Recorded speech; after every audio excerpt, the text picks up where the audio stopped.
everyone, welcome to BMY4305 Microbial Ecology. Today we are from Group 5. We'll share with you the importance of microbes in biocompost. Let's start. Let's begin with the introduction about biocompost. Anyone can try to do their own biocompost at their home because it is very easy and practical. Composting is a biological conversion of solid organic waste into usable end products such as fertilizer, substrate for mushroom production, and biogas. Composting material is generally based on lignocellulose compound, which we can get from agricultural, forestry, food and vegetable processing, household and municipal waste. Composting has been one of the alternatives to control pollution that is caused by human activities and inefficient waste management system. Practice of composting benefit our environment, soil, and agriculture. For environment, composting reduces methane emission from landfill and lower the carbon footprint. For soil, it enriches soil and helping in retaining the moisture in the soil. During composting process, the production of beneficial bacteria and fungi that break down organic matter also encourage the creation of humus, which is a rich nutrient-filled material. For agriculture, composting helps in suppressing plant disease and pests, as well as reducing the need for chemical fertilizer.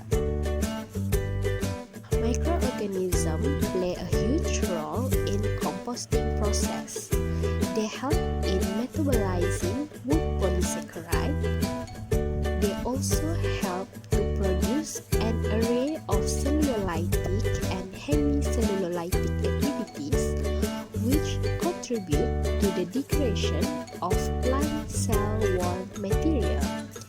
Other than that, microorganisms also directly transform lignin from the outer layer of the cell wall.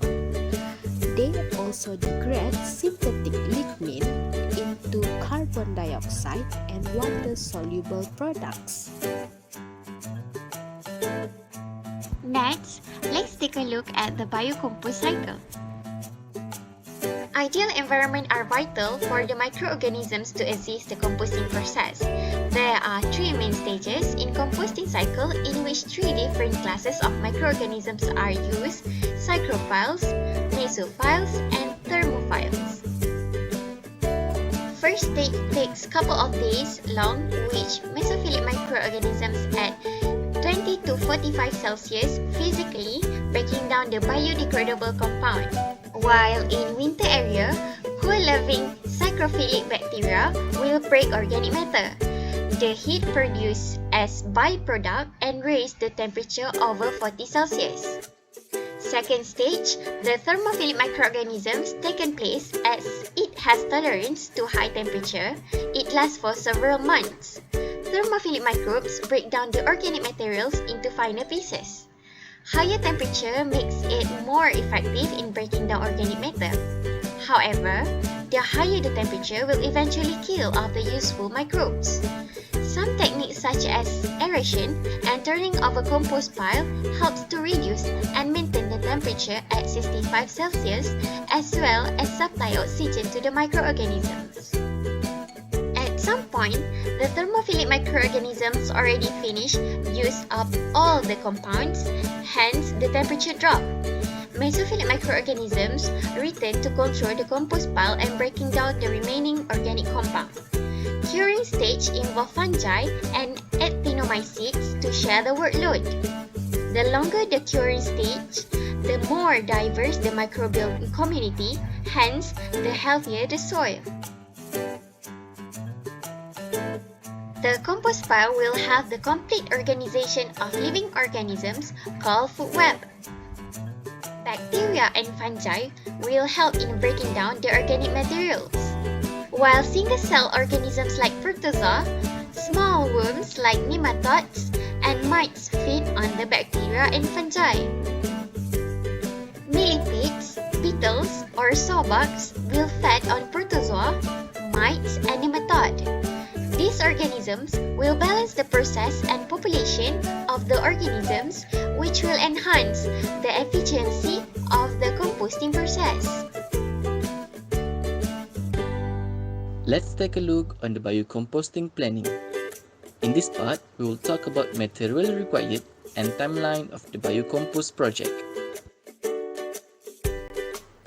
We have prepared a list of material needed for biocompost project for material required and also graphical representation of important biocompost activities for the biocompost timeline.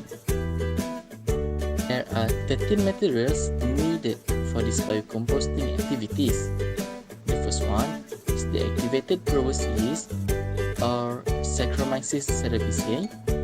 Second one is earthworms, gardening pots with holes, shallow tray, gardening soil, compost soil, kitchen waste such as vegetables and fruit waste, dried leaves, banana peel, shredded papers or old newspapers, eggshells, watering can or a hose, and the last one is a shovel. For the project timeline, we will prepare the required materials in the first week of this activity.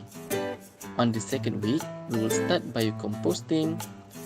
From the week 3 until week 10, we will check the moisture content and also the condition of soil aeration.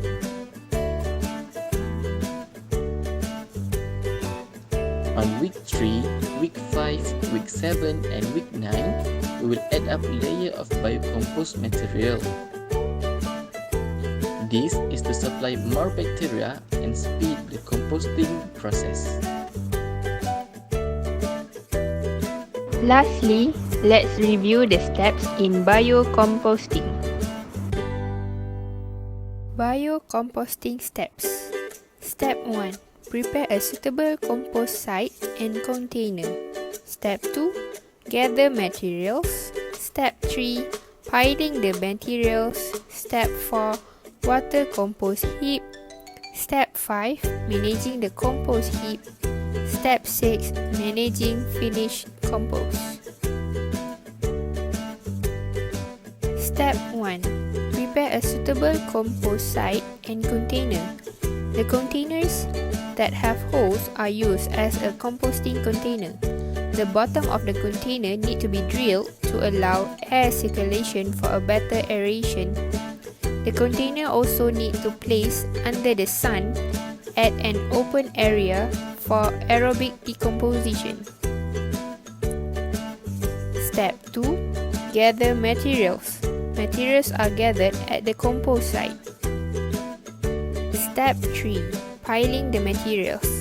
The materials are piled in a series of layers, which each layer is about 1 thick. The piled materials were compressed and layered again from bottom to top until full.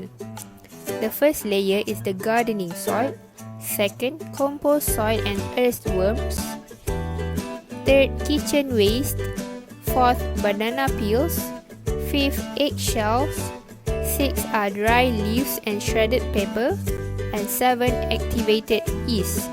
This is called compost heap. Step 4. Water compost heap. The heap are watered well until it is sufficiently moist and placed under sunlight. Step 5. Managing the compost heap. The compost heap is watered twice a week to maintain moist condition for the earthworms and also to promote growth for microbes for composting. The heap is turned by mixing the ingredients and rebuilding every 3 weeks. This is to replace the oxygen supplied and to ensure the materials on the surface will be decomposed too. Step 6. Managing finished compost. After the heap shrunk significantly, means that the compost is ready to be used. The compost will be dark brittle appearance and have a earthy odor.